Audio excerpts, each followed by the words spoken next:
Waswahili wanasema asiyesikia la mkuu huvunjika guu, wakiwataka vijana watukutu kuacha kufanya vitendo vya ajabu, lakini pengine dunia bila watu watukutu isingependeza.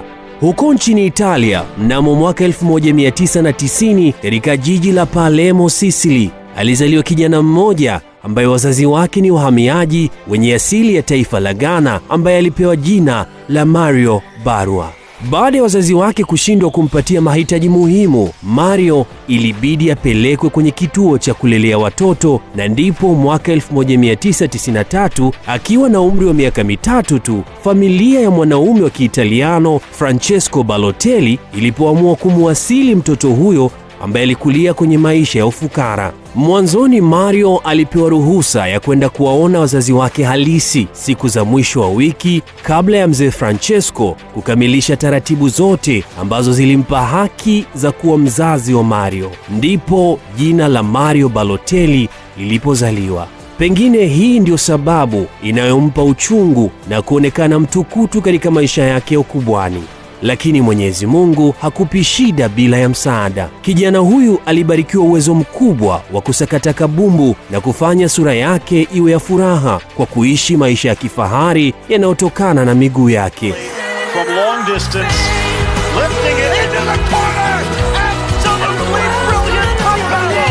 Safari yake ya matumaini katika ramani ya mchezo wa soka ilianza katika klabu ya La Mezzaro, ambako alicheza michezo miwili tu akiwa na timu ya wakubwa katika ligi ya Serie C. Kipaji chake kikawashawishi klabu ya Barcelona kumpa nafasi ya kufanya majaribio ili aweze kujiunga na timu hiyo, lakini bahati haikuwa upande wake, kwani hakuweza kufuzu na kurudi Italia katika klabu yake ya La Mezzaro. Ukisema cha nini, wenzako wanasema watakipata lini. Klabu ya soka ya Inter Milan ikafanikiwa kumsajili kwa mkopo kutoka katika timu yake ya utotoni, na hapo alionyesha uwezo mkubwa wa kufumania nyavu akicheza na magwiji kama Samuel Eto'o na kufanikiwa kucheza mechi 86 huku akipachika magoli 28 ndani ya misimu mitatu kuanzia mwaka 2007 mpaka 2009. Mwaka 2010 alifanikiwa kuchukua tuzo ya Golden Boy akiwa na klabu ya Manchester City iliyomsajili kutoka Inter Milan, na hapo ndipo jina lake likatambulika vizuri duniani, kwani vituko vyake vya ndani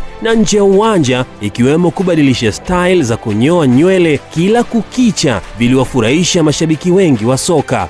Huku moja ya tukio lisilosahaulika ni lile la kuvaa jezi ya ndani iliyoandikwa Why Always Me, akimaanisha kwa nini mimi kila mara, kwenye mchezo dhidi ya Manchester United, akiwataka watu waache kumwongelea na kuenjoy soka. Wakati wa ubora wake, licha ya kuwa na kipaji kikubwa na uwezo mkubwa wa kufumania nyavu, Super Mario Balotelli alikuwa rafiki mkubwa wa kadi nyekundu. Kuna wakati akiwa anacheza Inter Milan, wakati huo ikiwa inanolewa na Mreno Jose Mourinho, walikwenda Urusi kucheza mechi ya ligi ya mabingwa Ulaya dhidi ya wenyeji Rubin Kazan. Mario alionyeshwa kadi ya njano dakika 42 ya mchezo. Walipokwenda mapumziko, Mourinho alitumia dakika zote 15 kumkumbusha Mario Balotelli kuwa washambuliaji wangu wote wa Inter wameumia, yeye ndiyo mshambuliaji pekee aliyebaki. Samuel Eto'o hayupo, Diego Milito na Goran Pandev hawakuwepo,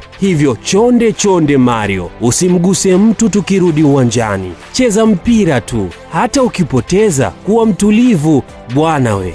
Dakika 46 tu, Super Mario Balotelli akala umeme. Balotelli pia amevitumikia vilabu vingi vikubwa kama AC Milan, Liverpool, Nice, Olympique Marseille na klabu ya Brescia. Timu ya taifa ya Italia nayo haitaweza kumsahau kijana huyu, kwani aliiwezesha kuingia katika fainali za Euro mwaka 2012 kwa uwezo wake mkubwa wa kupachika mabao yenye faida. Maisha ya nje ya soka ya Balotelli yaliyojaa visa na mikasa ya kustaajabisha pengine ndiyo yamewafanya mashabiki wa soka kumpenda kijana huyu mwenye asili ya Afrika aliyejaa tabia za mkali wa zamani wa Manchester United Eric Cantona. Super Mario Balotelli anatajwa kuwa miongoni mwa wasakata kabumbu wanaodaiwa sana na soka lenyewe, kwani kuna wakati alidhaniwa pengine angetoa ushindani mkubwa kwa wachezaji wanaowania tuzo za Ballon d'Or. Lakini mambo hayakuwa hivyo, kwani imefika wakati hata timu kama Brescia imevunja mkataba naye, yani hawataki hata kumsikia wala kumuona Balotelli. Lakini sisi ni kina nani kuilaumu timu ndogo ambayo haijai hata mkononi kama Brescia, wakati ni mfupa ambao uliwashinda vigogo kama Inter, Manchester City na Liverpool?